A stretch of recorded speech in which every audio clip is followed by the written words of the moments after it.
All right, never been good on intros here on BackChat, so we just get straight into it. We're joined in studio by, I've got to say, after doing some nice amount of research on this man, it's one of the most remarkable football journeys you'll ever see, Dan. Shane Woewodin, Brownlow Medalist, joins us. G'day, mate. Huge. Well, Dan, great to be here. Well, it's great to have you here. Look, it is genuine that you know all about it, considering you're the man who's done it, but it's got to be one of the greatest football journeys of all time. 9 years.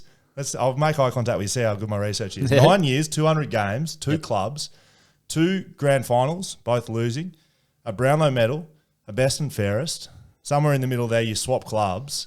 You come out of the system, you're still nominating for the draft, you play for East Freo, you win a best and fairest. You go and coach the club 2 years later at East Freo. You go from East Freo to Brisbane. You're an assistant coach at Brisbane. You coach their reserve side. And now you're here with BackChat. Yeah. Did I miss anything? No, you're in fact spot on.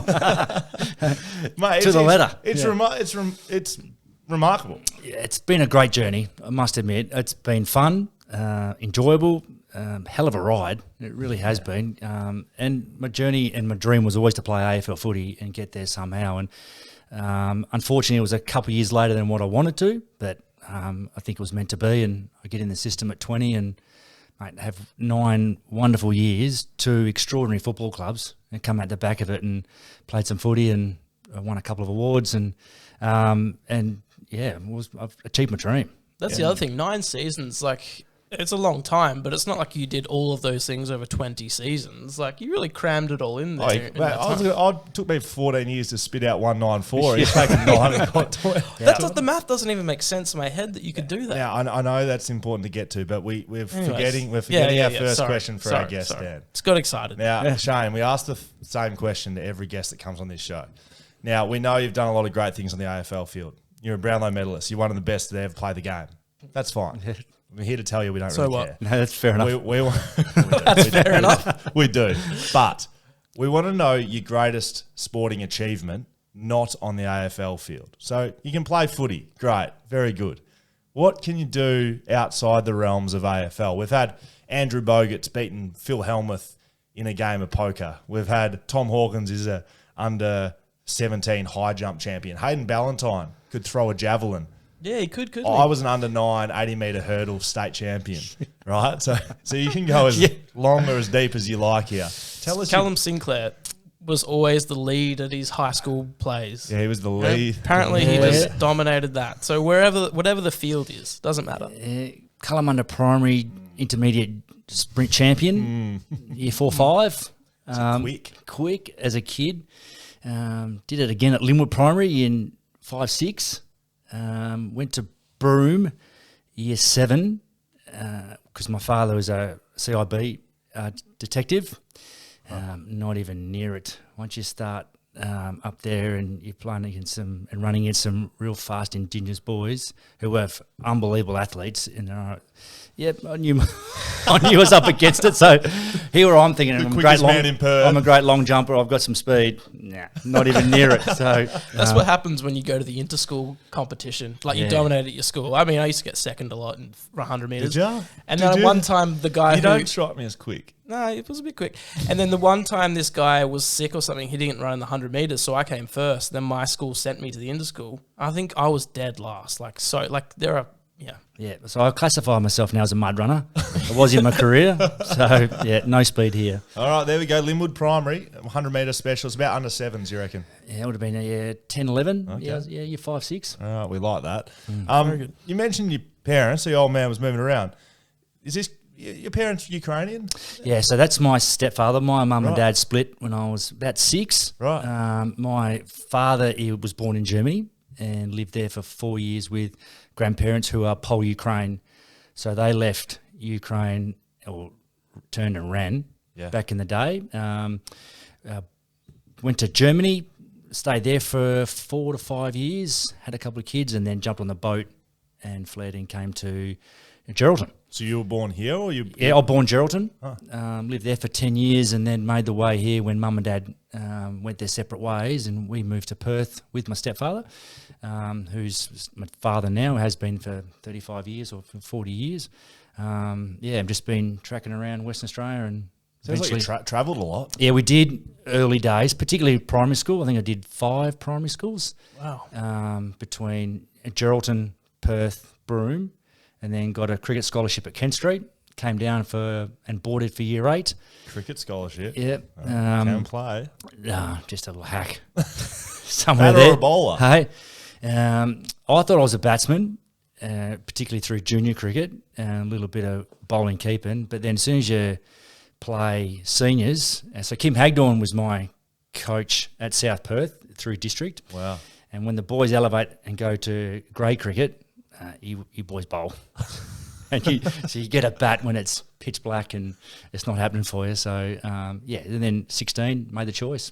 Oh. It was a numbers game for me. You're going to be the best 11 in the country or you got 1 of 600 chance. So I'm not playing cricket for Australia, not in that era.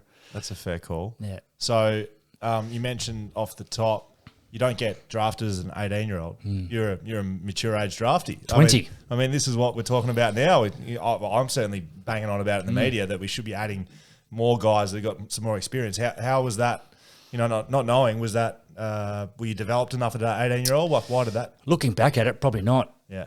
I think my 18th and 19th year, I missed 8 weeks each year with a broken foot. So I missed a fair bit of footy, but probably physically not ready. Whether or not I was technically ready for the game. I only played 3 senior games at East Freo in 95 and 8 the following year.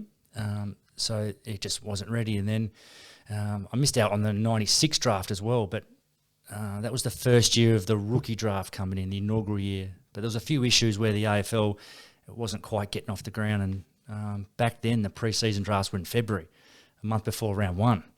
So that's when I was drafted. So I went over in January, trained for 2 months.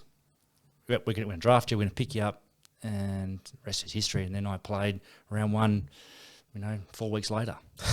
So, I mean, yeah, it's different to how kids do it now, and especially your trajectory. Like, so you go on and play over 100 games from debut. Never miss a game. Never missed a game. So I played round 1 of 97. We beat the Kangas, the reigning premiers, by 4 goals at the G on the first game of the year. Round 2, get beaten by 107 against the Pies. But played 107 consecutively. What do you put that down to?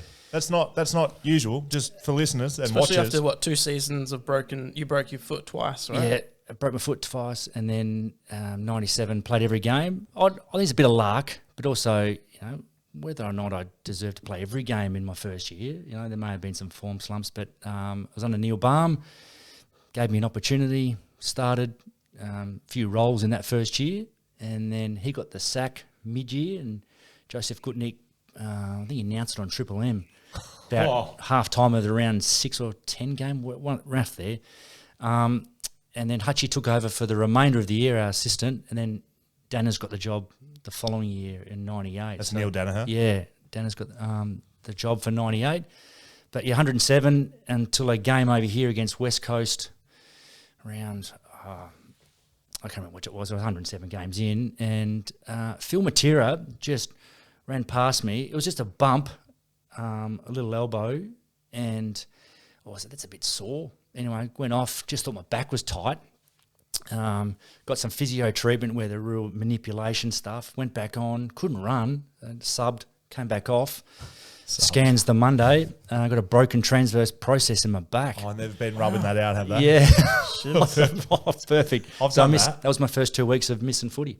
Wow. Yeah. And you came back after 2 weeks? 2 weeks. Oh, no worries. Yeah. That's a big injury, Dan, just so you broken know, back? Yeah, it's a broken back. That's why I finished up in the waffle, exactly that. Yeah, you were 14 seasons in, though. That followed you through a bit of your career, right? Yeah, back issues. No, that was okay. Okay. A little couple of weeks just to probably get over it until you start getting the running going again. But that was my big one where I missed. Yeah. And then I broke my navicular, so the James Hird one. I did that mid-season of 98. Felt it at Amy Park, did a little run. Oh, that was a little bit off. The foot. That's the foot. It's a big major bone in your top of your foot. And didn't really tell anyone, so I'll just see how it goes. And then told the doc, and he goes, well, let's not scan it. Let's just modify your training. We'll just see how you travel. And then, so I'd collapse every morning, get out of bed with the pain. But as I trained and warmed up, it was all right. And then game, it was okay. And then foot in the bucket of ice every session. That was round 10. I felt that the first time. What year? 98, my second year. And then I eventually had the operation a couple of days after the 98 prelim and went in, had 2 screws inserted. So I had a stress fracture, ripped to the navicular. Needed to get to that 107. Oh, Couldn't miss a game. Yeah, so that was the major 2, and had a bit of tendinopathy of the upper insertion of the hamstring, 2000 going into 01. Okay. Right. That were the major ones, really. I mean, 2000, big year, 2000. Yeah, Y2K. Yeah, Was a big year, and you did win the Brownlow as well. Yeah, That was also a significant time. On the playing rookies thing, you said that maybe you weren't really deserving of a game every week. Do you think that's sort of changed a lot now? Like a team's like really quick to sort of pull people out and not really just let them develop and grow. Because I mean, it sounds like if you didn't have, if you think maybe you weren't deserving every week, it still helped your development to sort of progress through. Yeah, I think it's important for young players to get a string of games to, they're not going to be stars in their first game or 2, and they might play their role, but they might not have the impact that what they probably expected to just yet. But having that 4 to 6 weeks where they can just get some continuity, get some consistency in their game, and feel like they belong at the level, and feel confidence they're playing against quality AFL season players is for them. So I always think, even when I coached Waffle and bringing kids in, you want to give them a stretch and give them a chance at it. And if they're not up to it, well, you push them back for a couple more weeks and then bring them back in again when they're ready. So also hard with fans as well. Like I feel like the moment someone has a bad game, they're like, no good. Oh, fans can be cruel, whether or not they're opposition or your own.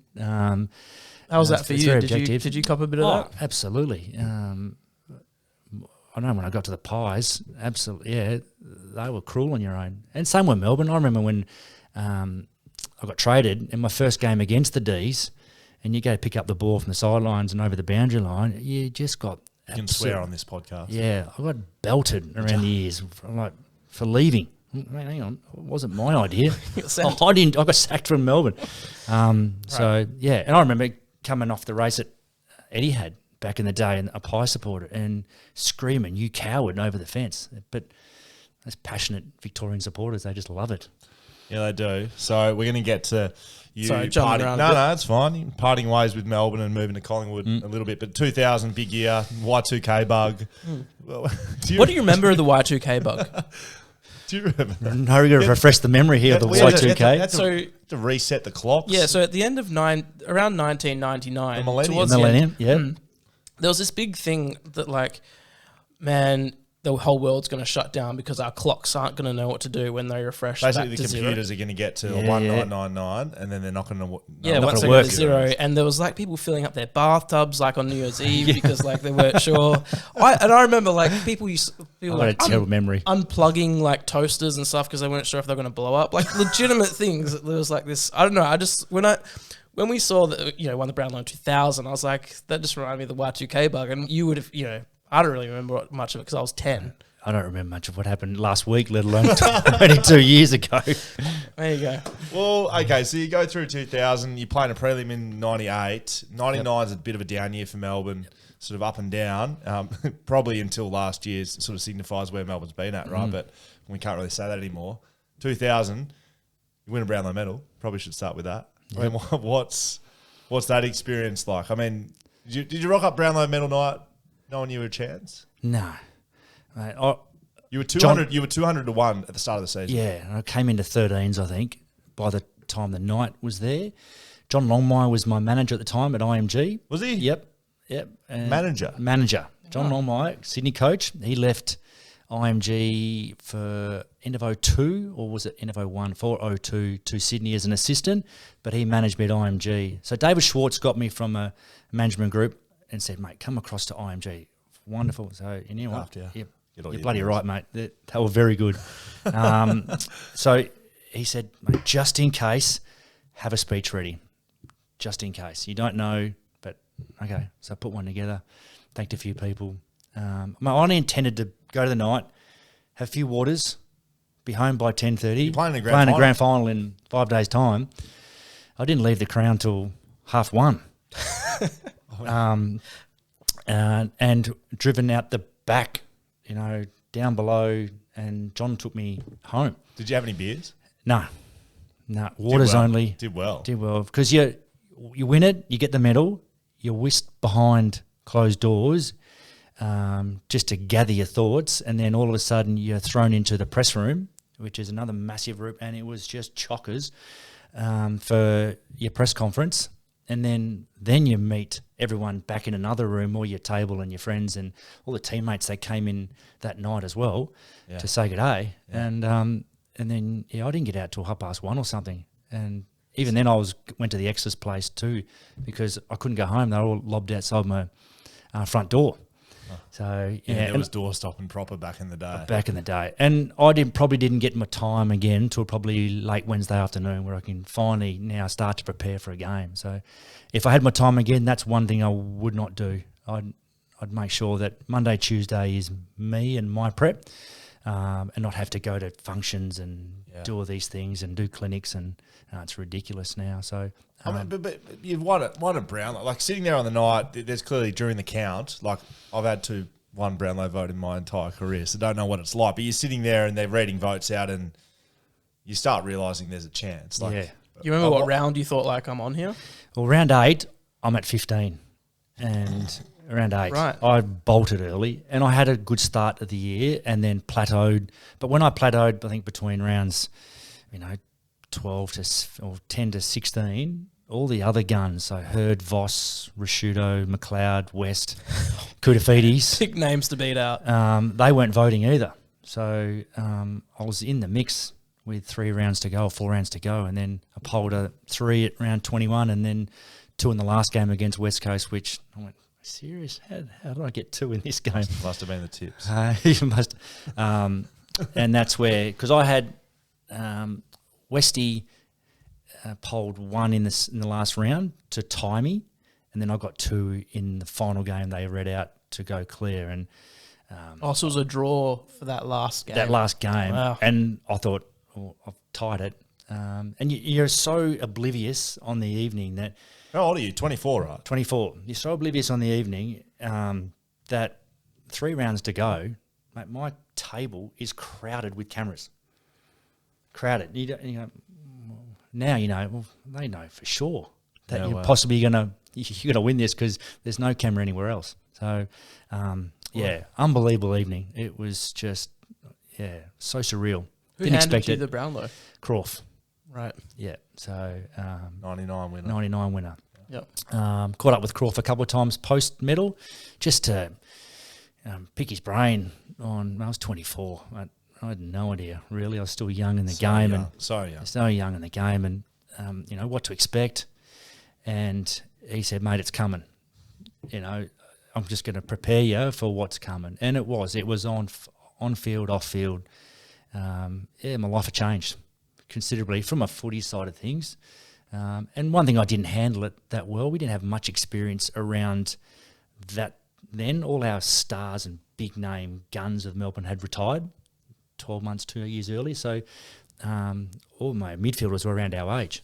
So just to be able to lean on some real experience wasn't quite there anymore. So that would have been nice. But, I didn't handle it the way I probably would have. And if I had my time again, I'd do things a bit differently, I'd say players like maybe Nat Fyfe or, some of the big names have sort of Brownlow clauses in their contract. Would that be right? If they get it, they get a bonus? I reckon I would have had one.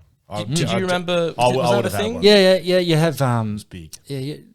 Back in those days, you get your base salary, but then you get incentives put in your contract. Top 5 Brownlow, best and fairest, All Australian. IMG would have been looking at it. So, nothing against any sort of. If you're not expecting to win a Brownlow, is that even are you thinking about your Brownlow clause? No. So not even Wowie. Yeah, of course. Don't look at me. I'm trying not. I'm subtly trying not to. But so are there numbers significantly more for a lower graded player or something? I don't know, but there is incentives across the AFL with All Australian, with best and fair club, best and fairest. Yeah, all of that. It's like any industry where it's incentivized for a performance. You need to perform as a player. So when you go out and do that, and you win a Brownlow medal, and you're the best player in the comp, you get a little kicker in the long way. Yeah, absolutely. But it's also undeniable. there's a lot of commentary about you winning the Brownlow and you're beating all these great players, and the players you beat. But it's like winning a grand final when some say you're not the best team. You're the fucking best team, and you're the best player when you win the Brownlow. Yeah, I don't know if you say it that way, but that's how I see it. I look at you win the Brownlow. It's like, well, that's it. Yeah, argument over. We felt at that time we were the best.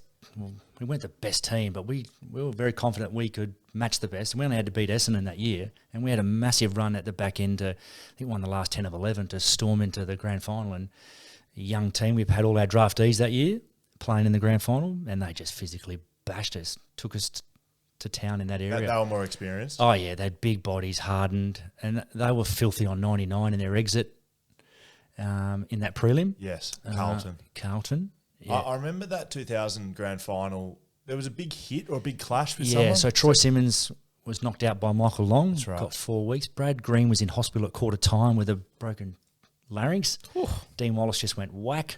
And it was on. It was spot fires everywhere. And I remember having conversations with Neil post when he was at West Coast, and caught up with Coffee a couple of times, and just chatting about the time and the week leading up, and he said he would have done things differently. You know, with physical, go Essendon that way. He was thinking of training differently that week and bringing in more the press with a week to go. We hadn't trained it, never trained the press, but that's what that were his words. Right. Let's try and throw something completely different. Right. Whether or not he thought we could win it or not, who's to know? But you did just go about it your own way and try and beat them the way that we'd normally done. We had lost by 4 goals during the year, but on the day we started really, really well. I think the skipper missed one from the goal line. We missed a few set shots early. We felt like we were in it, but then all of a sudden they flicked the switch and away they went, and the game was done by half time. We lose by 10 goals.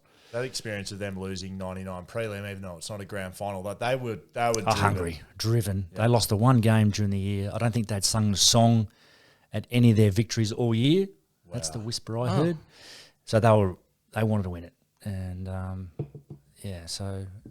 and then as the best player in the comp, it was voted that year. There's been some funny stories. I remember walking off the ground when I was at the Pies, and we played Brisbane in Brisbane, and I was walking off and having verbal stoushes with Johnny Brown and Michael Voss. And I can't remember which one of them said it, but one of them said, "You are the worst Brownlow medalist ever." So it might have been Brownie. And Brown and I are good mates. I've had some wonderful times.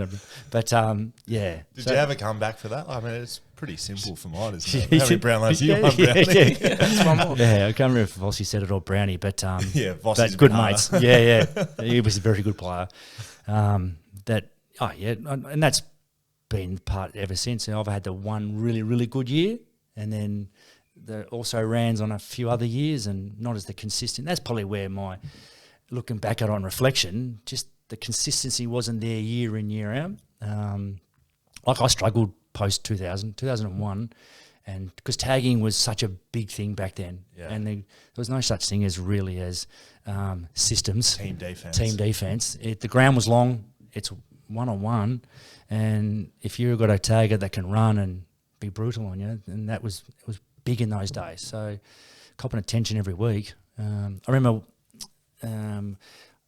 First practice game of 2001, we played Richmond at Princess Park. I started on the bench because I had interrupted pre-season. I only started training in Feb, and walked on the ground 10, 15 minutes in, and Steve Ziller, who was at Richmond, who was their tagger, he was on the bench too. Straight on, locked on. Here we go. Wow. This is going to be a year. So I went, righto. Wow. We're in a practice game here. Just go and have a kick and have some fun. Nah. This is the way it is. So, yeah, the learnings from that were huge for me. Do you look back at, winning a Brownlow, and you win the grand final, and you play in another losing grand final for Collingwood later on, but do you look back in 2000 fondly? Yeah, absolutely. We're probably 2 years ahead of our time. Yeah, we got to the summit. We just didn't put the flag in the sand and really hoist it. But I was really proud of the group, how we responded from 99. We came together in Mexico on the footy trip and make a stance and go, we're going to train here. Cancun. Unreal. Greatest place on earth. West Coast 2012. Yeah. How good. Best footy trip we've ever been on. And we're going to set the scene here, and this is going to be our year. So we got back and got to work, and we had a wonderful year, had an unbelievable year. It all just clicked for us and just couldn't replicate it the following year. So jumping well ahead here, what's it like? You know, that was the last grand final Melbourne's played in 2000 since 2021.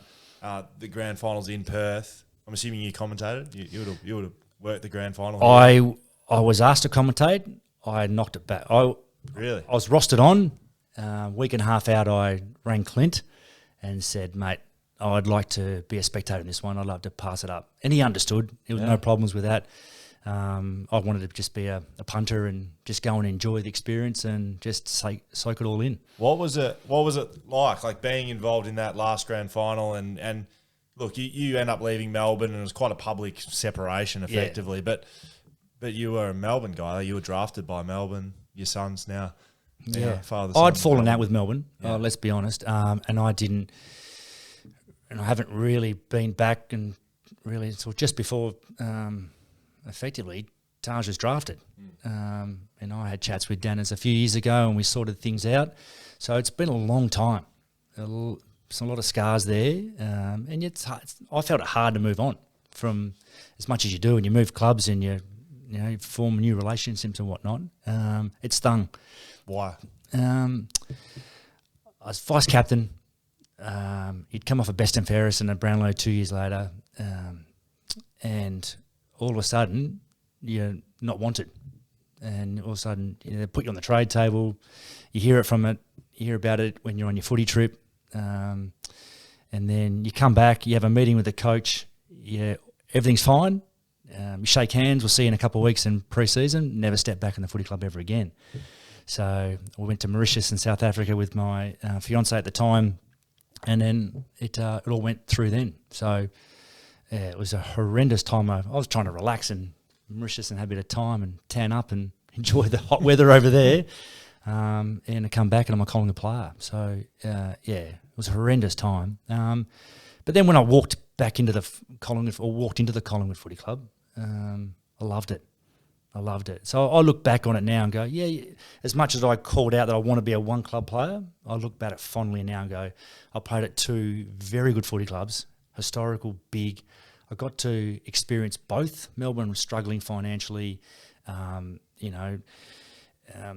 walk in the Junction Oval, the sewerage is leaking, we've got a three-legged card table, we've got killer pythons, tubs of yogurt, Coles muffins, post-training, and then I go to Collingwood and I spent 18 months at Vic Park, but, and the first thing that's asked to me when I get screened is there anything in this gym that we haven't got that you need? I went, righto. Wow. Well, this is a good start. That's different. Yeah, and then all of a sudden lunches are made out, and then I go to get the Lexus Centre in 18 months and I go, I get to experience this. So, and I had a wonderful time at the Pies too. Unfortunately, only 3 years, which I didn't sign up to be just 3 years. I wanted to play another, 4 or 5, but it just didn't work out that way, and it was done. Back on the Melbourne Collingwood split, I mean, in hindsight, I think always you probably look back at most things in life fondly, right? Not just you, but me and everyone else. You sort of, in hindsight, it's a beautiful thing. It's like I learnt and I grew, but if you take yourself back to at the time, like it was personal, right? And public. Yep. It wasn't like behind closed doors, it was public. The fans were involved. Melbourne fans were filthy. Yeah. Collingwood fans were, I guess, happy to an extent. What was it like personally? Yeah. I came back here and I had a Brownlow function at East Fremantle, and the 5 West Australian Brownlow medals were together, and there was a frame made up. It was a bit of a special occasion. And then the media were interviewing me then, and I let it rip. I'm filthy, not happy, not how it all played out. Coaches revealing your salary in the media, not ideal. So, it was bad blood, and it took me. We didn't play the Melbourne till round 12, so you carry all that pent up anxiety, anxiousness. That many emotions were running through. So 12 weeks to get there, and then when you run out against your old club, they were wanting blood too, mate. The captain was coming at me, Yeah, it was really a surreal feeling. Why? Can I ask? Don't know. Like, there was one occasion there. You didn't want out, did you? I didn't want out. No, I That's pleaded why it with the hurt so club. much, right? Yeah, I pleaded with the club, but they were really like taking pay cuts. Happy to do it. I went 3 times, and then eventually just go. You know what? Enough's enough. How much more do you want? And then I thought, well, it's never going to be enough. They just want me out. But then the Pies got wind of the fact that I'm on the table, and then you had a club, Bucks, Eddie, Mick, Barmy, ringing me up in Mauritius, wanting me. So you felt you wanted by one and really wanted, and then you just. So when you go back and you walk back into the Melbourne club, are you? And I had 2 years on the contract, so I held the cards. But I said, bugger it, I'll take a hit, and I'll go to the Pies. I'll get an extra year, and see if we can make it work. I walked out. And you reckon that's taken till Danners came over here and was working with the West Coast, and you it was able to sit down post that. It was probably only about 3 to 4 years, 3 years ago. So I was living back here. Yeah. So to maybe 18, Danners came over. I got a call. I rocked out to my driveway. I got a call from David Neitz and said, mate, the coach is coming over. He wants us to catch up. So I went, righto. Why can't he ring me? So I caught up with Danners in Scarborough. Had a coffee for about 3 hours. Chewed the fat for a little bit of time. Went over the whole thing. He was going to... bit of it was he was going to write his book, and part of the chapter was on leadership because it was for his grandkids when they grow up. I said, yeah, no worries. And and part of the 3 pages of it was going to be my trade. Yeah. And so we just spoke about that, and he apologised. He said he was sorry, which we felt really good. A bit of closure. And I know it's a long time ago, and we probably should have done it years and years ago, but we didn't. No one picked up the phone, and then this occasion we let the dust settle and put it all on the line, and he goes, mate, it should never have happened. I didn't have enough control. I regret it. So I owned it a bit. He owned it. Yeah. He owned the decision. And he's the coach. He's not the list manager or footy manager at the time, but he owned it. It should never have happened. So, yeah. And I reckon it was the start of the rut of Melbourne, and then Leoncelli goes, Powell goes, Uze, Robertson. So the experience of the club started to get shown the door. They're good players, and they should be able to go off in their own right. But they made list decisions, and it's only since the last 3 or 4 years that the club started to now make hay, and it's been terrific. So, it was great. It was a great conversation with Neil because we had great times at the D's together. He was an unbelievable coach. He was my best coach, and we had fun, and we achieved a lot together. So it was good to be able to let bygones be bygones, let the dust settle, and shake hands. And on reflection, I look back now, 2 great clubs, great career. Let's move on. Yeah, well, I mean, it's hard to do when you're in the time. At the time, absolutely. You get here and it's emotional as a player. I reckon. When you're playing the game, it's emotional.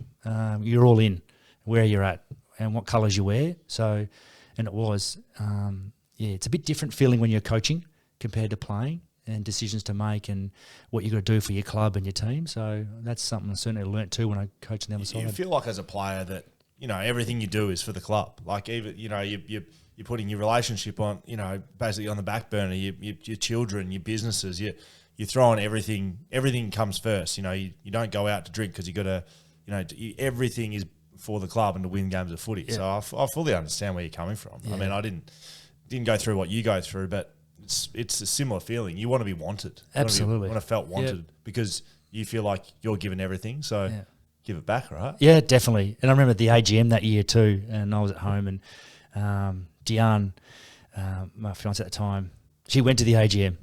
It's a bad decision. Hey? Because she had good support from friends and colleagues and people within the footy club. So she wanted to speak. She wanted to. Get on it. She got up to the lectern and was shut down. So wasn't allowed to speak. So can't remember. Whoever was running it. Who was at the time running the AGM? I didn't go, so I didn't bother. It was done and dusted. It was gone. Let's move on. So, and I remember when I walked in, I'm not sure if it still happened, but your 8-week break, you had to come back 4 weeks in to test 2K skinnies back in the day, and I walked back in and meet the boys. Not allowed to do that anymore. No, I did. Break. Don't speak to the player. Don't speak to the coaches. No speaking to the players. Come back in 4 weeks in, and it was a good opportunity for me. I'm back from holiday, meet the players, say good day, and I meet Noel Judkins, who's the head of recruiting, and he said to me, "Mate, welcome. We're rapt to have you, mate. You know what? You were offered to me grand final morning." At the fence at the MCG.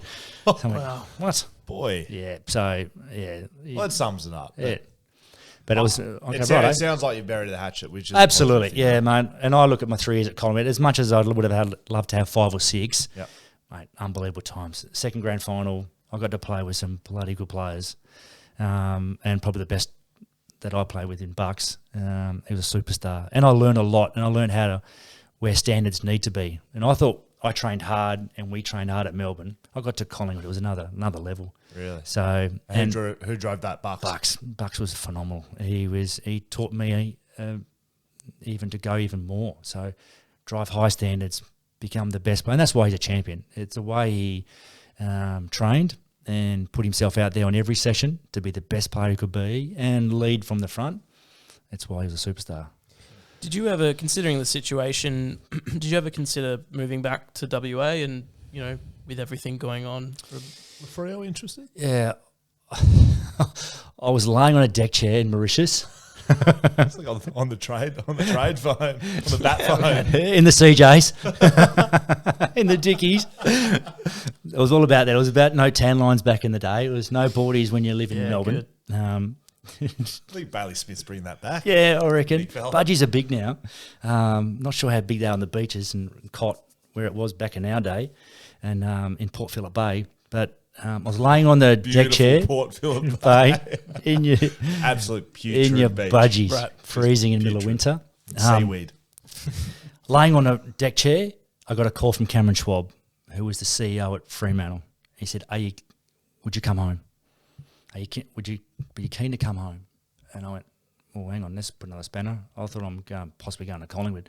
So I rang my manager, who was Liam Pickering at IMG. So him and John had swapped, their best mates. So Pickers was my manager.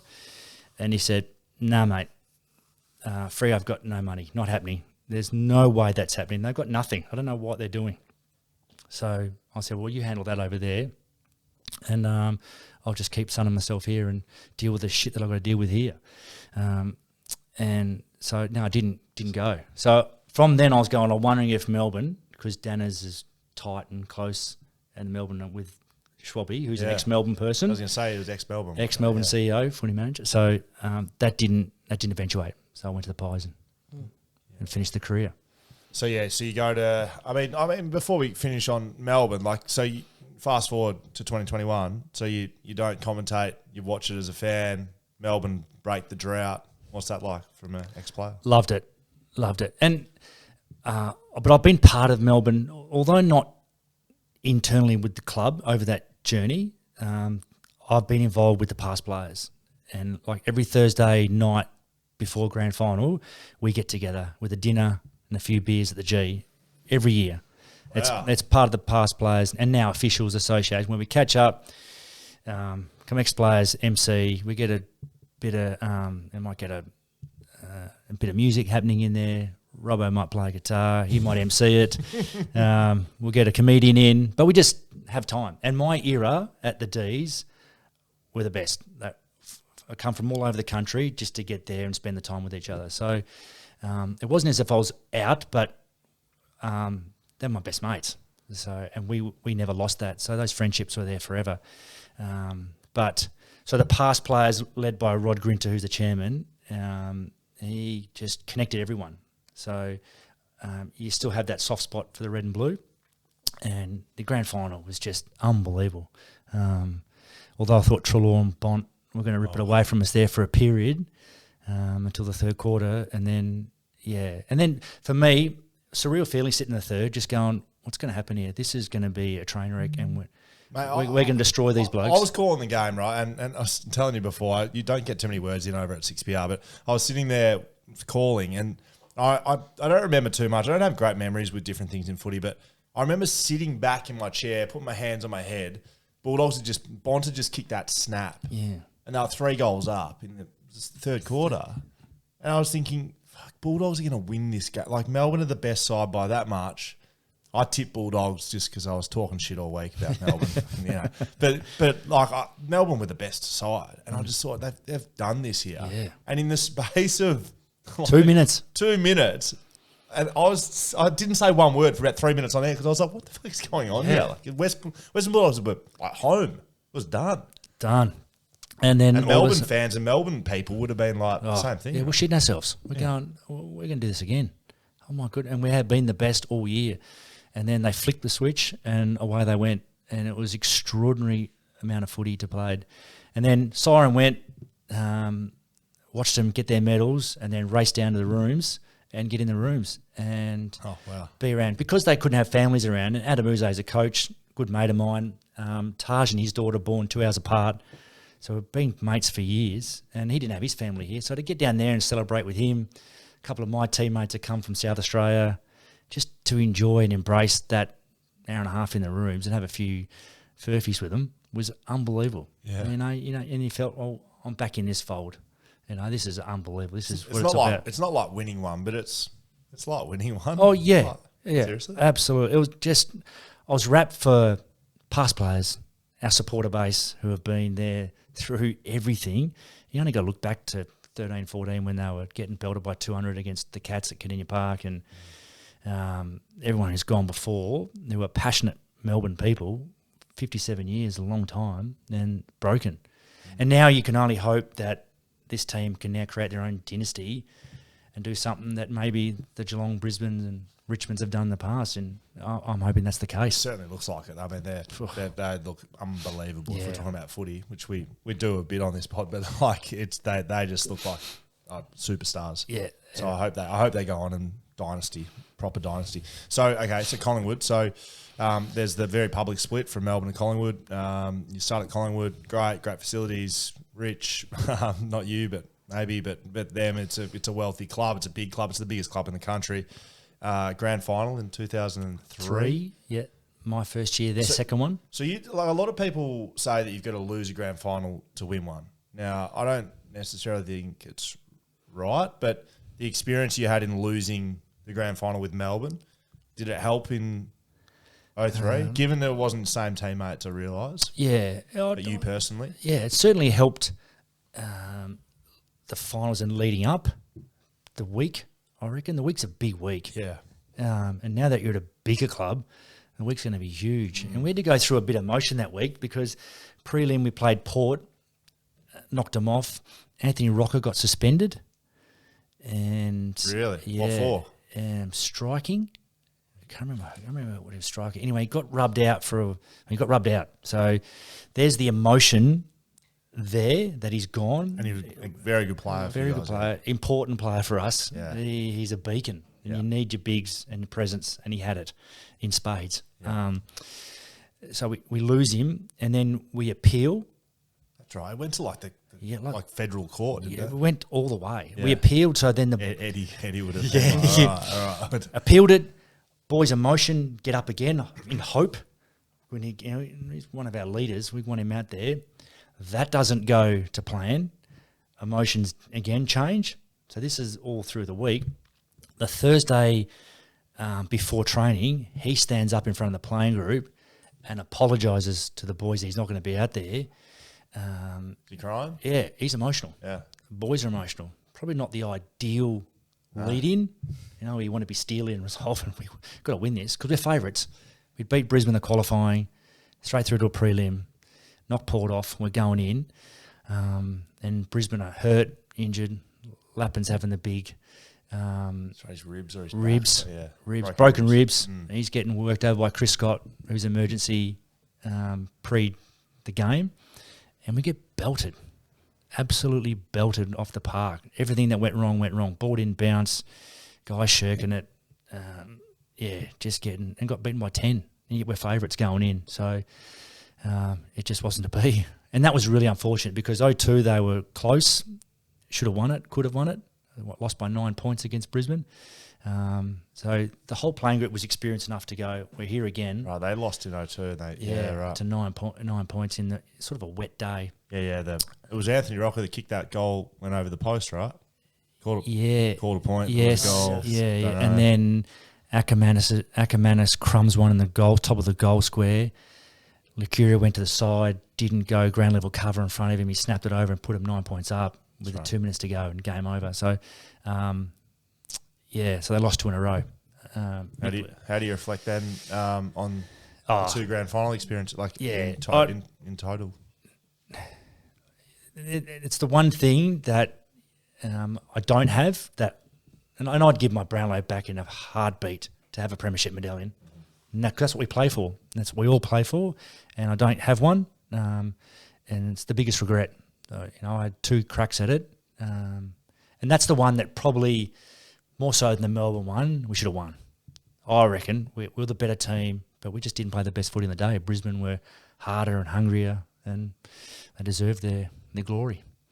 What do you remember of your first Anzac Day game playing for Collingwood? Or do you remember any of those in particular? Yeah, 03. I remember James Hird cutting. He kicked 5 from midfield. Yeah, 27, I think, nearly 30, kicked 5, and I think Bucks had high 30s that day to kick 1. They're playing on each other. No, but Hirdy was unbelievable. Kick 5, medalist. I think it's 03 is the one where I'm not sure if you've seen the vision. We come out from the Great Southern Stand side then. The new change rooms weren't built back in 03. The Ponsford was not there, so it was a big win that comes through. 3/4 time, I reckon Mick sat us down in the huddle. So if there's a vision, we're sitting down. We're going to find this, Dan. I'm on one knee and listening in. I'm not sitting down, but I've been report. Was Mick having a crack at you? The question I've been asked, is he having a crack at you at the time? I said, no, it was just all purely team. But he sat us down. Yeah, I don't know why. We've had Sharrod on the podcast, and he's told some good stories about Mick, fond stories. A great coach. Great coach, very very good coach. coach. Everyone take a seat. I'm pretty sure. Yeah, take a seat, and he just that's hilarious. And with us, that's because Mick's an authoritarian. He's we've been shit house. And sit down. Bang, bang, bang. And we got smacked. We got lost by 11 goals. It's after the 3/4 time. 3/4 time, we're on the ground and we like school kids. Sorry, it was embarrassing. The only time you see people sitting down on a footy field is after a grand final. Yeah, after That's taking an L. Yeah. After the grand final, everyone's sitting around. Yep. So we lose. It got belted in 03. It was embarrassing. Herd ran amok. 04, I didn't play a great one in 03, pretty quiet. 04, played okay, bit of it. Heard Anzac Day medalist again. He only didn't, but didn't have the impact. I think kicked 2, but they gave it to him again, and we lose by 5. So I remember 02, I wasn't there, but we win. I come 3, 4, and 5. We get beaten every year, and then 06, 7, I leave. They win. So I was the one. Curse. Yeah, got a curse on the end. Is it like you see some guys? I saw Josh Dunkley spoke about the Easter Monday clash. Now it's not the Anzac clash, but they played for the Royal Melbourne Children's Hospital, and how much it meant to him. He's won a grand final, played in another one. It's as much as a grand final, the feeling and like what it means. Is that the same Anzac Day? Absolutely. For Collingwood people, Yeah. definitely. I had it at Melbourne with the Queen's birthday. Yeah. Melbourne, Collingwood, big occasion. That was our home and away big one. But Anzac Day was special for Collingwood, and my first experience of it all, and the lead up to, like Mick, and Mick's been back at the club this week and speaking to the players. Mick draws on the Anzac experience and what's happened yesteryear and years ago, and a wonderful storyteller in this. And it was compulsory for all players. Reserves guys had to go to the dawn service. We had our own service a day or two earlier as players, but we embraced the occasion and what it meant for the country, the club, ourselves, our teammates. And he drew on all the experience, people in talking about it. unbelievable. That was a highlight for me, and Mick was very, very good at it. He was very good at it. So, yeah, the occasion, and unfortunately, there weren't packed crowds, like 60 to 70 back in then because of the stands. But when they get to a 90 to 100, and standing there, last post, deafening silence, hear a pin drop, not one person in the crowd of 100 is speaking, and the last post is going, eerie feeling on the G, eerie, yeah, unbelievable. And to playing three of them, pretty special. Okay, 04, I was dropped after the 05 one. So that went well. That went well. As a viewer, next to the grand final, it's probably the one when you're watching TV where you're like, the crowd is in this. Like it's, like you said, everyone sort of just buys into feels the occasion. Yeah. As a player, it's the one, like I never obviously got to play in one that that would by far, that's the game. Yep. And it's two clubs who have come together in 95, first one, I think it was. Yeah. And to bring this experience and let everyone embrace it, the whole country, including the AFL, who have bought into it. Yeah, great occasion. It's unbelievable. And I was pretty special to be able to play three of them. So you finish up 2005, delisted. Delisted. That was my first year I played reserves footy. That was my first game after the... I mean, you played over 100 from your debut. Yeah. So my first experience, played for Williamstown that year. So I dropped after the Anzac Day clash, my first one. Again, didn't think I should have, but went with it. Came back in the following week. Dropped a couple more times there. I missed 7 games that year through being dropped. Round 11, about to play Port, and I was having a shower, and Mark Kleiman comes in, who's more footy ops, comes in and goes, "Whoa, I was in the shower. I was always last to leave. You're going to be home tonight?" Yeah, why? Mick wants to come around. Yeah, why? He goes, I don't know. Yeah, I think he said it'll be over about 6:30. So anyway, and sure enough, I shower up, go home. Said, D, Mick's coming over. Okay. He came over, sat at my kitchen table, round 11, and says, I thought to show you the respect, you need to start looking for a new home. Round 11, I was out the door at the Pies. Wow. Middle of the way through my third year. Gutted, shattered. Mate, you serious? I just finished second in the best and fairest in 04, and all of a sudden I'm on the outer here, and he goes, yeah, well, mate, I can't get rid of Shane O'Brien, he's 25. I can't get rid of Scott Burns, 12 years, chairman. You're in that middle, you're 29.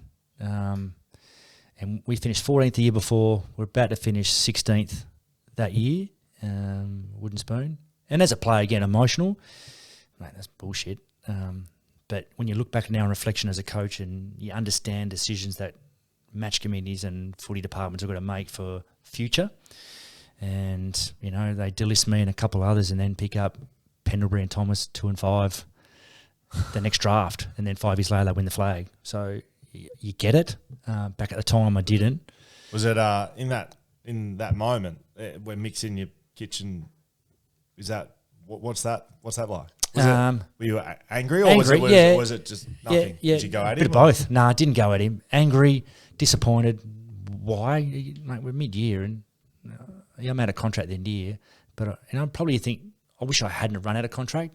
Maybe I should have just put another year on after the best and fairest, just to save yourself. But back in those days, that 03, 4, 5, 6 period, birth certificates were huge. You're 29, 30, you're gone. There's no such thing as mature age players coming in and older players. It's all about youth. So I was stuck in the reserves. I was on 194. There was 6 weeks to go, and you're probably going. Could have been like Scully 194. Yeah, well, I finished on 194. Yeah, I'm in the twos, and they're playing kids. There's no way I'm coming in. I'm training. I'm asking questions. What's going on? I'm in good form in the twos, but bought back in for the last 6. Played 200, and that's when it finished. Did Mick do you think Mick knew? Yep, he knew. He's smart enough to know, and so he got me the 200, which I really, really appreciated. That's pretty special. It was special. I was done. Not many people would do that. No, not many coaches. There you go. There's no sentiment in this game. Yeah, see ya. See you later. So there's your 200. But weeks after the year, I still wasn't being told I was delisted. I was on the Gold Coast, and then I rang Barmy, who was the footy manager, said, mate, what's going on? Yes or no? Finally got back to me. It's not funny. Finally got back to me. Nah, not gonna relist you, mate. That's it. So spoke to a few clubs. Spoke to Clarko. He goes, mate, you're in my best 22. But I promised my members we're going youth. So my birth certificate was killing me then. And that was it. You were pretty publicly trying to get back on the list, though. Absolutely. Right? Yeah. You were I was doing keen. media. You were nominated for the draft. You play with East Freo, winning best and fairest, 2006. Yeah. I was. Yeah. Is that right? Yep. And then you were saying, I want to play AFL. Yeah. I set myself 06 when I came back here. I will prepare as an AFL footballer, not a waffle player. I'm a full-time job, but I'm here to selfishly still play AFL.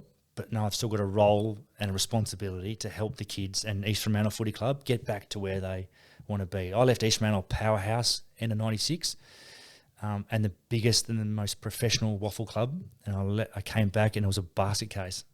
And my first training session, I'm going, what am I doing here? This was absurd. Snake pit. Yeah, I've got a bit to do here. But 06 was all about, me going back in at 30. And it was 1% chance, if that. But I'm going to give it a crack. Did you go close? No, I didn't. Play state footy, play well in the state game, didn't eventuate, which I knew I probably wouldn't. People just weren't doing that. Well, I suppose 30-year-olds not going to happen. It's still not happening, is it? Nah. So for a midfielder, maybe like a ruckman.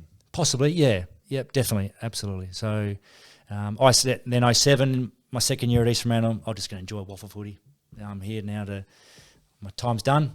Let's go and have some fun. So 07, Dan, gotta jump in here. Yeah, just before we get to 07, okay. I just got to ask about the Mick coming over to your house thing. Yeah. That drive home after your shower, what are the things you're going through your head? Are you thinking I'm getting dropped, or you're like, he just wants to talk, positions? Like, what are all the sort of the things that are going through your head where you think, why is he coming to my house? Not delisting, absolutely not. I was, we're going to drop you again. This is what I want you to focus on the next couple of weeks. Just typical coach-player relationship. Had he been to your house before? No. And I don't think he's ever done it to anyone leading up to that. So when I got to Collingwood, so what you see from Mick externally is this abrasive, just wants the world. Fossil. Yeah. But internally, inside those four walls, he is anything but. He is the first person to protect all his players. He's your father. He's your counsellor. He's everything. He builds relationships very, very well, and it wasn't just mine. It was my family's as well. So he really brought me into the club. So those first 2 years were really good. But then I possibly get it in 05. Yes, he's trying to save his job, and he's got to be making decisions in what's best for Collingwood, and I understood that. But I was thinking, what's the next focus for the next 4 weeks? Not start looking for a new club. Yeah. Wow. So I spoke to Choco Williams. I was driving down the Kwinana Freeway heading south when I spoke to Choco about possibly going to Port. And he asked me a question, he goes, which was quite strange, and it is Choco. And I remember when I was at the Cot post-grand final, and I asked him, I said, mate, do you remember this? He didn't. But he said to me, he goes, what do you think of Shane Crawford and his antics on the footy show and what he does? I said, what do you mean? He goes, well, what's your thoughts? Here, I'm just trying to get on the list. I'm not asking about it. I don't care. As long as it doesn't affect the team and the performance, it doesn't matter what Croft does. It's entirely up to him. All good. He's funny. Maybe I gave the wrong answer, so I didn't get an opportunity at Port. But that's what I was asked. I've got a great Choco Williams story. So draft camp. I get to draft camp, national draft camp when I was getting drafted. You had to be nominated by 5 clubs to get to draft camp. So somehow I got nominated by 5 clubs. I was a surprise all the way through. No one thought I'd make 16 states. No one kind of thought much of me, and obviously my size, and I'd shown enough. Anyway, I go there, didn't think I was going to get interviewed by any clubs. Anyway, no one's getting interviewed by any clubs.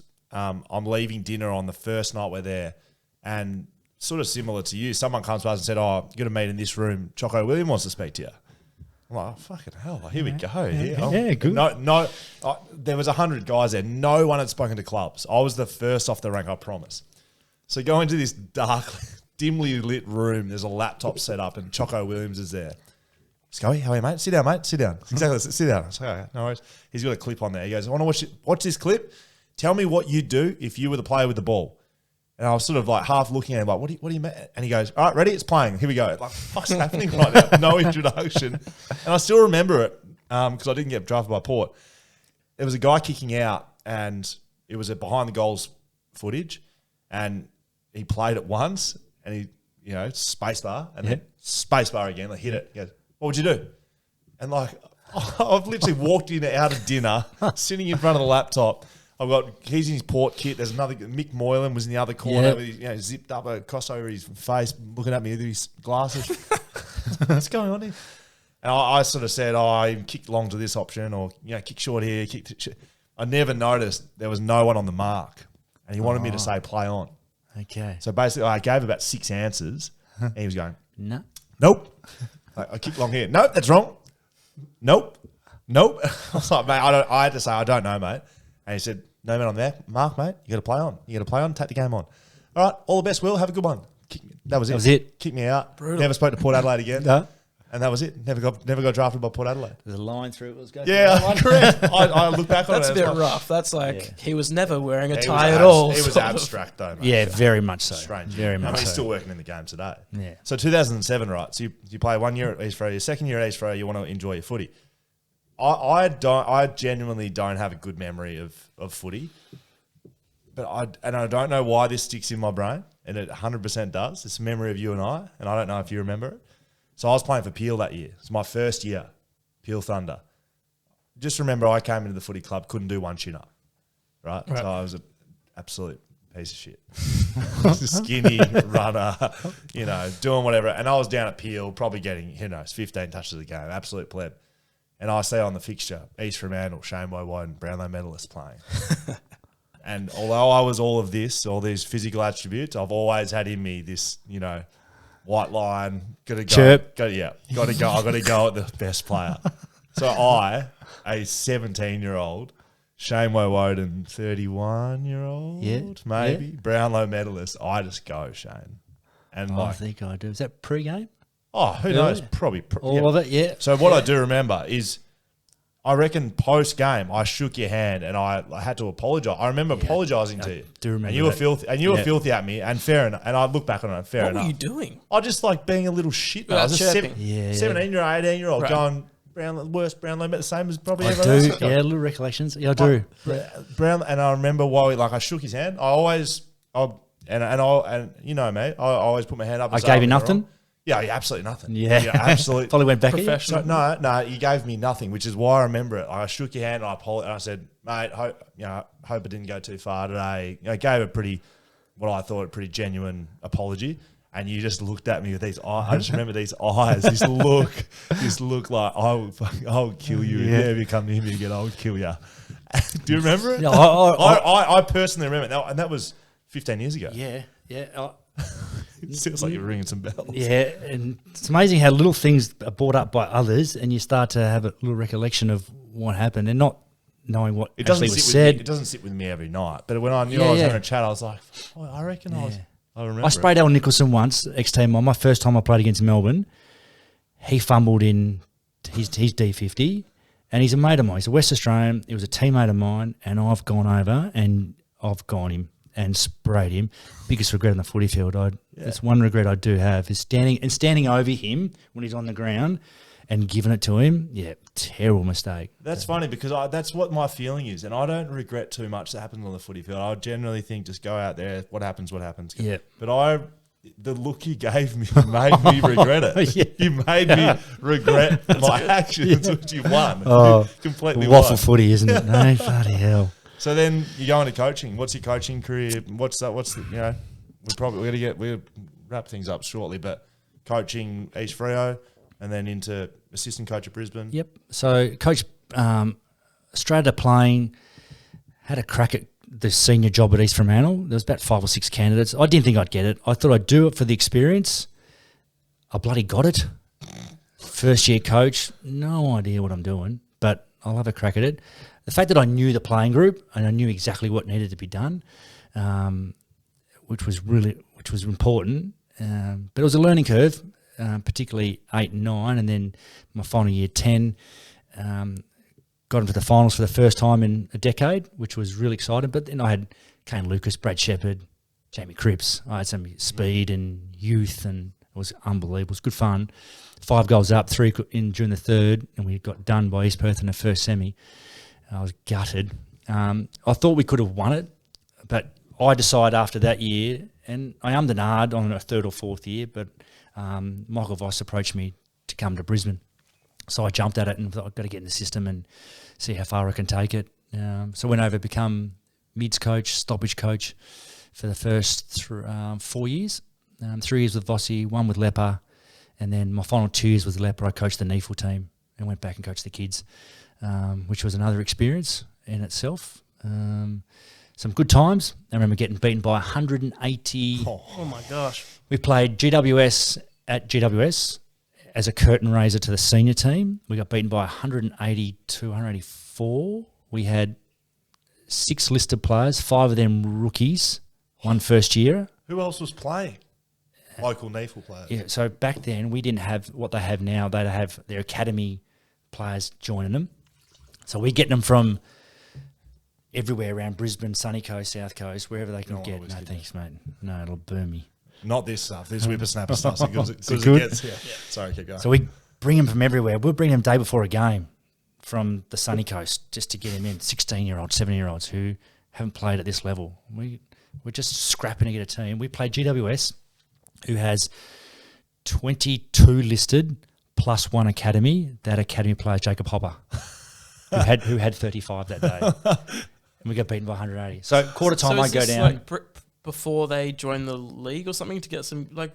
So it's the reserves comp, right, in the NEFL. So it's now at the VFL, which is inclusive of the NEFL. They were playing in. Yes, you're right. They were playing in the reserves comp. Yeah. To prepare to join the AFL. Is that right? No, that's so that was their. That's our reserves. Oh, that was just their. Sure. Yeah. Right. So the Brisbane Lions, Gold Coast Suns, GWS. Yep. With you. Some Brisbane teams, the Thunder in the Northern Territory, and so we played GWS, and we got absolutely mauled. And at quarter time, I've gone down and gone, I'm not going back up in the box. I just need to be here for these kids and learn to coach from the sidelines and just make decisions and a bit of fun. But oh my goodness, it was a train wreck. Coaching's a tough caper. Tough caper. I mean, Michael Voss, that's an interesting one. Like he comes in pretty much player coach, sort of straight in. He was going to be at West Coast. He was. I did 100%. Mate, he was. Yeah, he was in. I was at a function. It was the season launch breakfast, and Michael Voss gave this speech. I still remember it today. That's so weird. No, kids were in school here. Yeah, he was in his polo. He was the midfield coach. He gave this speech, and he said, I still remember it. He said, I never snooze my alarm. He said, I'm coming in here to set standards at this footy club, and one of them will be. Obviously, he said, I've never hit snooze my alarm in my life, and every one of these midfielders, they'll never hit snooze again. And that was kind of the start of his speech. 2 days later, he was the head coach of Brisbane. Lee Matthews gave him a call and said, "Come and coach." See you later, West Coast. Yeah. So he's obviously been and gone at Brisbane. I know you don't know what's happening at Carlton, but it looks like he's changed a lot as a person. He's grown a lot. That was grown a lot 10 years ago. Would have learned a lot because I think Vossi was very much. In my time at Brisbane, and because he'd taken him to finals in 2009, but Vossi was very much about offense. I'm not sure a lot about defense, and things changed. But he would have learned a lot under Ken at Port, and particularly defensively, I reckon, and be able to manage them both. And mate, I reckon when you're 8 years out and you're doing something different for the second time under someone else, learning new stuff, you take that to your club. He was always going to coach again. He matured as well. Oh, absolutely. He's probably like you're further away from being a player, so you lose that. Kind of like I assume same as Bucks. What I do is on the field and train. You need to play like that. You'll probably lose that as you get older. Absolutely. But geez, the stuff I learned off Vossi, and just because I was the mids coach, and Vossi and I went toe to toe against each other multiple occasions, midfielder v midfielder, and brutal. But the stuff we taught each other, and particularly he taught me as a coach to coach the mids around craft and technical stuff was unbelievable. A genius. And no wonder you're a star. I remember when you did that against me. Yeah. So things he learned. Yeah, he would be the first to admit the mistakes he made, particularly probably more from a relationship side of things, and probably being too much in the computer and not enough with his players. Whereas now, and again, second time around, and look at him already. From afar, he seems like a different guy, and that's just a comment from afar. Yeah, he seems. But even what you hear out of Carlton too, from the playing group point of view too, they're invested, they're all in. So I'm wrapped for Vossi. It's so good to see him back, being successful again. Last one, we're about to do social media, which I'm sure you know about. Well, it's a very big segment on podcasting that I don't even need to answer from that. Before you get there, it must have been a really proud moment for you, your son Taj getting picked up, father-son, to Melbourne. Absolutely. What was that like? 2 moments for me. Yeah. October 12. Taj has always been a Melbourne person, always. I've never pushed him to be a Melbourne red and blue. It's been in his blood. He's a supporter. Yeah. He was at the 18 prelim as a supporter with his mum. How did that go for him?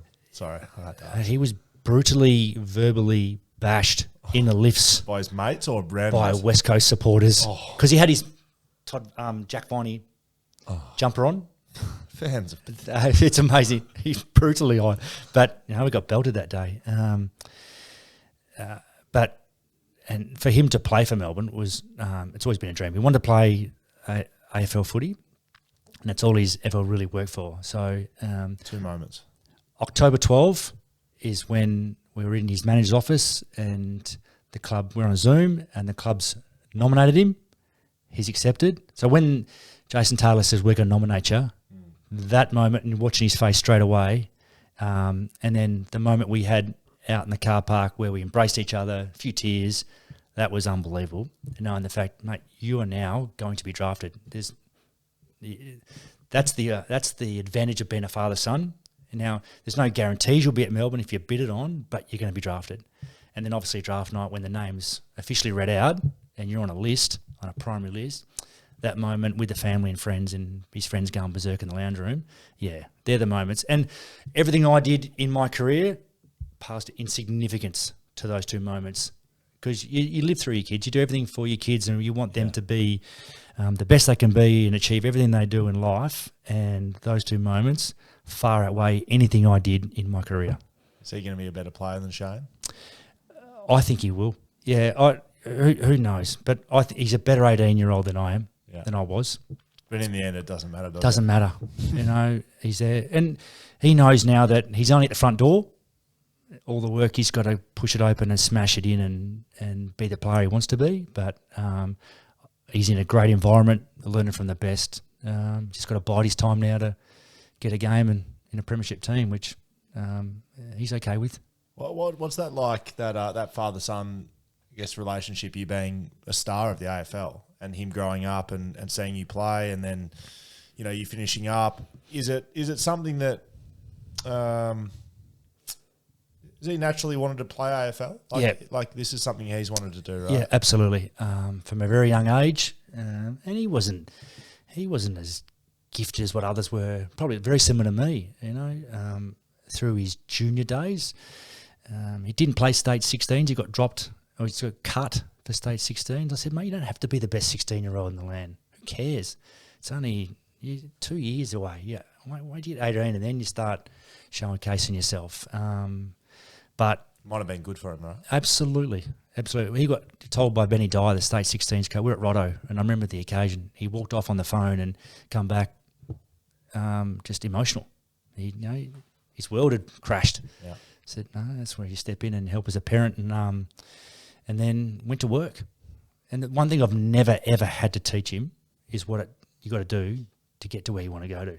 He's just been as dedicated as everything and working on his craft, his game, what he needs to be good at, make his weapons, and then the rest will follow itself. And he's learnt different roles over the last 3 years before he was drafted, and he's been given his chance and earned the reward because he's put the work in. It takes no genius to understand how much hard work you've got to put to get in there. But as I said, he understands he's only at the door. What number is he? 40. What number are you? 22. Okay. So he was asked, do you want your dad's number? No. No, you forge your own career and make it your own. So what position did he play? It's ignorant by me. But he played halfback, which I think was a great idea by Quentin Lynch when he was at Aquinas. Lynchy put him to halfback for the school year of his bottom year. His year 12 year. Got him sort of coming at the ball. Yeah, just seeing it from different. Plays a running back, learn to drop off when you need to, use your skills coming out of halfback because his weapon's his leg and his hand. So that was a great learning curve for him to be behind the ball, learn how to defend, don't just be running around with the midfielder and do those things. And then halfback with East Fremantle that year when school finished. And then last year they wanted to see him work on his inside game. So get around the contest and do that. So he plays inside mid when he captained East Fremantle last year. So he learnt both, which was great for him. Really, really good. And then, the D's have been on the watch for a couple of years. But they took him. Nothing better for his development to be around good players as well. Yeah. You know, just my opinion, because it happened to me as well. I got drafted to West Coast 2006, right? So I went to a premiership team. I would have much rather my development, played 3 games in my first year, it was barely a sniff, but to learn from, I still look back on my time looking at Judd, Cousins, Cox, Embley, Kerr, Lynch, like all these guys that Glass, like I think about how they trained and how they worked.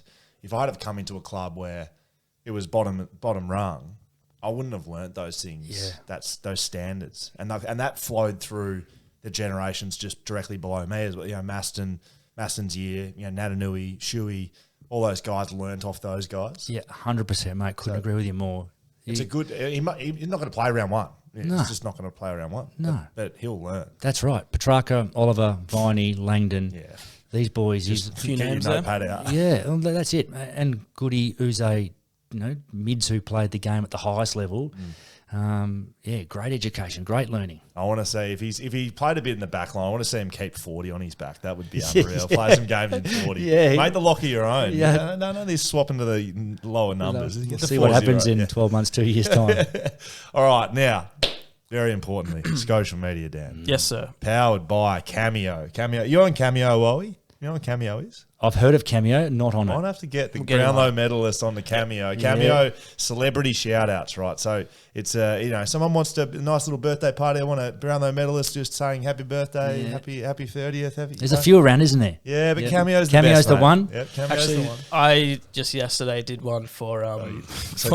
someone named Maddie, and it costs like because I've set my price so low. It's a bit of a joke, but I set my price so low it was like $3.99, and I told this girl Maddie, I was like, hey, by the way, this guy Tim just bought this birthday message, costs $3.99. Make sure you hit him up for something else. Like if this is your only present, this ain't good. But Maddie, happy birthday. All right, well, Cameos are around us. You can find Dan, you can find me, and maybe Shane a little bit later. I'll jump on. So social media, the fans send in questions. They get to ask you the questions, right? I think there's some names here you'll know potentially as well. The Jaden. How's Collingwood FC compared to Melbourne? I heard we that. sort of covered that a bit. Yep. Taj Mart 17. I don't think it's Taj. How did you like the PSA system at Aquinas? How did it prepare you for the AFL? I never played PS. Is that? I don't know. Yeah, I didn't play PSA. I was at Kent Street, so no PSA back then. Taj does not know the facts. So how was it just going through the public school system? Building you up from the bottom. How good. It was Quick Cup back then. Sharad W _ Oh, here we go. Who's your favourite expert to work with at the ABC? He's a fuckhead. Probably. Oh, Sharad, it's you, mate. So he actually had a couple more questions to throw. Oh, Brawny be filthy too if I didn't mention Brawny. Actually, not. Yeah, okay, yeah, Brawny's very good too. Now, I actually just came meeting a couple of guys, one of whom played in a charity football match with you, and he said to ask how your calves were. Potentially pinged a calf a month ago. It wasn't Was it potentially, calf? yeah. Pinged a calf. I done my hammy pre-Christmas. Cuz rang me up, said, mate, I need you to play. Cuz he rings you. I'm playing. Yeah, I haven't played with Ben since '95, so I'll go. X-ray, boy. Yeah, got my rehab my hammy, got it right back in for the game. Oh, and I did everything right. Tested myself the Thursday night to make sure I'm right to go. Don't make a dick of myself. End of the first quarter, start of the second. Handball received from Pritis. Ping. Calf gone. Brownlow. The Brownlow connection. Yeah. Oh, that's good. And Sharad also said, what did he say about? No, you went there. He said you were always knocked up, always getting knocks and injured to your head or something. So Has he got that from Mick, or is that, I've told him a story? Mick said Mick made a comment one day to me that I was the most bloodiest player he's ever seen. What do you mean? Like, I got stitches in my forehead, in my eyebrows. I got that many. And he goes, Mick made a comment one day, it's because you fumble. You have to go back on it, and that's when you go back on it, you get whacked. Right. So that's bullshit, but... You reckon you get stitches because you fumbled? Wow. He made that comment one day. So, mate, I'm sure come on, Mick. Probably Joel Selwood takes that now, right? Every game. Well, he was before, so mate. Don't worry about that. All right, this is a good one. Well, maybe not. I don't know if you're sensitive about this change. Saxon_Sourness. Do you regret the frosted tips? Absolutely not. Trendsetter. You bringing them back? Actually, Bleach. Mate, you seen some of the boys running around these days? Yeah, these boys, Guelphy, Ginnivan, Collingwood. Jordan DeGoe, he's been rocking it for years. Mate, I see Darcy Moore rolling around with blonde tips. I did it 99 for the first. 98, I tipped it. Cap first. Oh, yeah. Too much pain. When That hurts, mate. I've done that before. I probably did it in 99 too. Holy hurt. And then went, you know what? Bugger it. I'm going full head bleach. Great. I remember walking in the club with a hat on. Walk in. Gary Lyon walks in, tips the hat, shakes the head, puts it back on. Didn't say a word.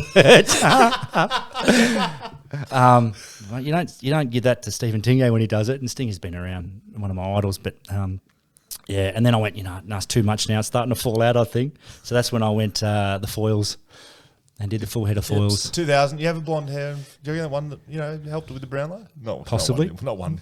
Maybe the boots. What were the boots? Yeah, Puma. Oh, very all good. over the Puma. Thank you, Puma. Strength. Yeah, Paul_O_91. After winning the Brownlow, what does the after party look like? No after party. That party was island trip. Party. Yeah, no party.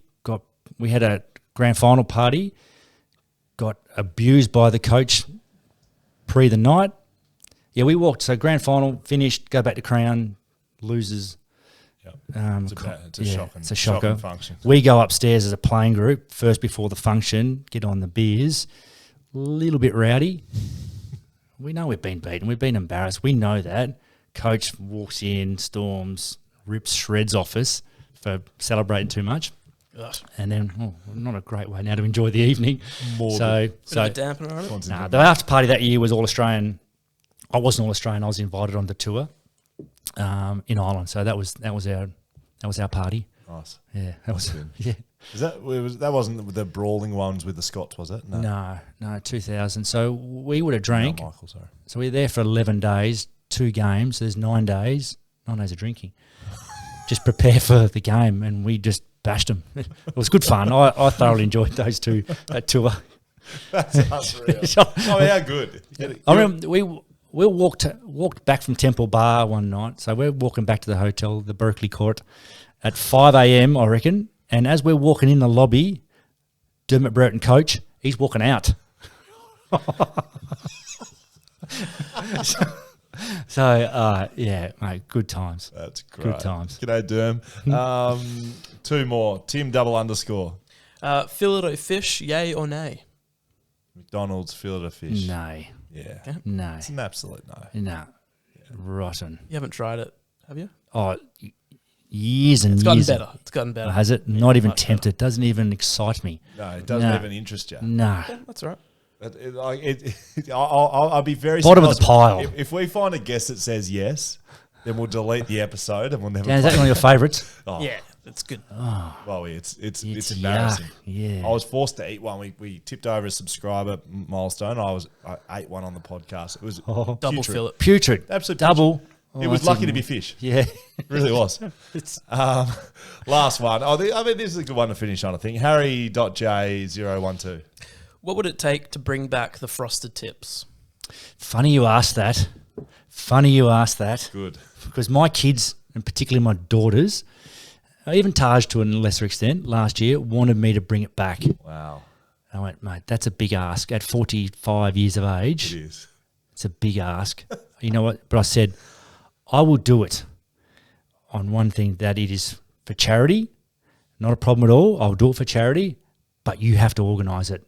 It can't be any of me. It's yet to be done. So You're not going I'm to be out there safe. folding foils. What are the kids' names? Let's do a little quick shout out to the kids because I want to say the Frosted Tips back. So Sienna and Summer, my two good daughters.